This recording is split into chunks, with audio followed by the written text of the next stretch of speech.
Hi friends, பூசம், விசாகம், சதயம் இந்த 3 நட்சத்திரத்தில் ஏதாவது ஒரு நட்சத்திரத்தில் பிறந்திருந்தால் அப்போ இந்த வீடியோ உங்களுக்கு தான்.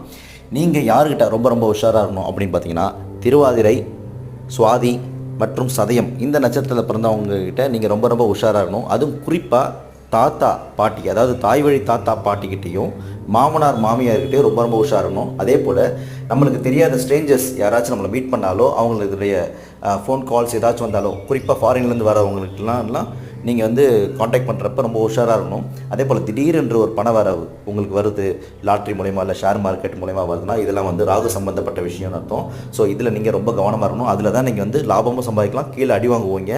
அதனால் சூதுலேயும் ரொம்ப ரொம்ப ரொம்ப கவனமாக இருக்கணும். நீங்கள் உங்களுக்கு ஒரு சின்ன பரிகாரம் சொல்கிறேன். துர்க்கை அம்மனுக்கு வெள்ளிக்கிழமையில் 10-12 ராகு காலத்தில் நீங்கள் விளக்கேற்றுனீங்கன்னா இந்த ராகுவின் பாதிப்புலேருந்து கொஞ்சம் தப்பலாம். நன்றி, வணக்கம்.